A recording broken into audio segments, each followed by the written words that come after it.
अस्सलाम वालेकुम। Sudan Africa का वो मुल्क है जो रेत, दरिया, सोना और कहानियों से भरा हुआ है।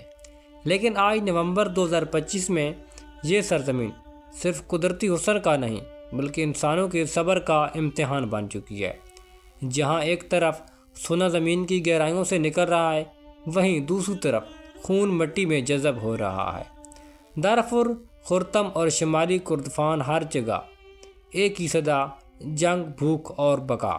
जहाँ के लोग अपनी सरजमीन पर ज़िंदा रहने की कीमत अदा कर रहे हैं, कभी फ़ौजी हुकूमत के फ़ैसले के नीचे, कभी बगावत के शोलों के बीच। मगर सूडान सिर्फ जंग नहीं, ये तहजीबों का चौराहा है, जहाँ अफ्रीका की रूह और अरब की ज़बान एक दूसरे से मिलती हैं। यहाँ की अरबी बोली में अफ्रीकी लहजे का जादू, यहाँ की रेत के समंदर और नील के पानी का एक ही मुल्क के दो चेहरे हैं। ये है सूडान, एक ऐसा मुल्क जो बज़ाहिर टूट रहा है मगर अंदर से अब भी अपनी पहचान, अपनी सकाफत और अपनी उम्मीद को थामे हुए हैं। आइए देखते हैं वो सूडान जो दुनिया को कम दिखाया गया है मगर जानना सबके लिए ज़रूरी है। दोस्तों, आज की इस वीडियो में हम आपको सैर करवाएंगे सूडान की, जहाँ के मौजूदा हालात कैसे हैं, लोगों की ज़िंदगी कैसी है, इनकी तहज़ीब, सकाफ़त और इसके अलावा दीगर कुछ इन्फॉर्मेशन। आज की वीडियो इंतहाई दिलचस्प है। तमाम दोस्तों से गुजारिश है कि वीडियो को मुकम्मल देखें और नए आने वाले दोस्त भी चैनल को सब्सक्राइब कर लें। दोस्तों, सूडान अफ्रीका का तीसरा सबसे बड़ा मुल्क है, रकबे के लिहाज से भी बड़ा है। ये मुल्क ऑस्ट्रेलिया से थोड़ा छोटा है मगर पाकिस्तान से 4 गुना बड़ा है।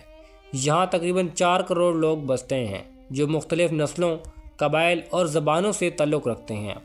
सूडान बज़ाहिर अफ्रीका का मुल्क है मगर इसके लहजे, सकाफ़त और ज़बान में अरब दुनिया की झलक मिलती है।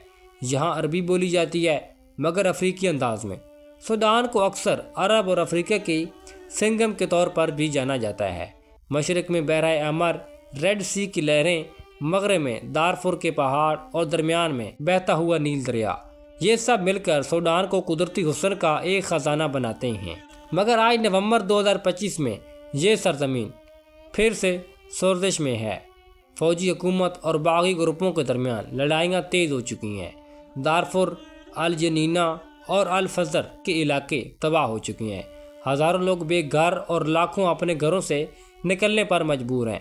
इंसानी हकूक़ की तंजीमों के मुताबिक पिछले चंद महीनों में 100 से ज़ायद कस्बे मुकम्मल तौर पर खाली हो चुके हैं।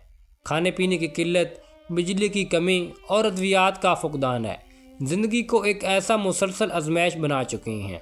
हुकूमत का कहना है कि वो अमन कायम करने की कोशिश कर रही है मगर आवाम का कहना है कि अमन सिर्फ वादों तक महदूद है। यहाँ की फ़ौजी ताकतें और दीगर वगैरह और नीम अक्सरी गिरोह अब सियासी ताकत के लिए एक दूसरे से बरसर पिकार हैं। सूडान का सोना जो कभी खुशहाली की अलामत समझा जाता था, आज जंग और तबाहियों का जरिया बन चुका है। सूडान अफ्रीका के सबसे बड़े सोना पैदा करने वाले ममालिक में शामिल है। ज़मीन के नीचे इतना सोना छुपा है कि अगर अमन हो जाए तो ये मुल्क पूरे अफ्रीका की मईशत को संभाल सकता है। मगर सोना निकलता है और साथ ही खून भी बहता है। कबाइल के दरमियान झगड़े, मुसल्लह गिरोह की कस्बा जंग और गैर कानूनी कानकुनी ने इस दौलत को लानत में बदल दिया है। रिपोर्ट्स के मुताबिक हर महीने हज़ारों मजदूर बगैर किसी हिफाजती सामान के ख़तरनाक कानों में काम करते हैं ताकि वो अपनी भूख मिटा सकें, मगर अक्सर वहाँ से वापस नहीं आते। यह है सूडान की ज़मीनी हकीकत, जहाँ सोना इंसान से ज़्यादा कीमती बन चुका है। लेकिन इसके बावजूद सूडान अपनी सकाफ़त, रवायात और रंगीनियों में आज भी ज़िंदा है। यहाँ के लोग मेहमान नवाज, जज्बा रखने वाले और अपनी सरजमीन से शदीद मोहब्बत करने वाले हैं। सूडान के देहात में आज भी चाय के होटल्स, बाज़ार और खुशबुओं और नील के किनारे बैठे माहीगीर ज़िंदगी की रौनक को ज़िंदा रखते हैं। यहाँ के लिबास में अरबी शान, मौसीकी में अफ्रीकी जोश और ज़बान में नरमी वक़ार है। सूडान के लोग मुश्किलात के बावजूद अपने रस्म व रवाजात को कायम रखे हुए हैं। यही इनकी असल ताकत है। आज जब दुनिया सूडान को सिर्फ एक जंग ज़दा मुल्क समझती है, तब भी यहाँ के लोग ख्वाब देख रहे हैं। वो ख्वाब अमन के, तरक्की के और सुकून के हैं। वो चाहते हैं कि इनके बच्चे स्कूल जाएं, इनके खेत दोबारा हरियाली से भर जाएं, कि दरिया नील फिर खुशी की लहरें सुनाए। इनकी ये उम्मीद शायद सूडान की सबसे कीमती ख़जाना है। सूडान रेत की तरह बिखरा हुआ मगर अपनी जड़ों से मजबूत है। सोना यहाँ दौलत है मगर असल चमक इन लोगों के चेहरों में है। جو ہر دن نئی صبح کی امید کے ساتھ جاگتے ہیں۔ یہ ملک اگر امن پالے تو شاید دنیا کو بتا دے کہ سب سے قیمتی خزانہ انسانیت ہے۔ دعا ہے کہ جلد وہ دن آئے جب سوڈان کی سرزمین پر صرف ریت کے طوفان نہیں بلکہ امن کی ہوا چلے۔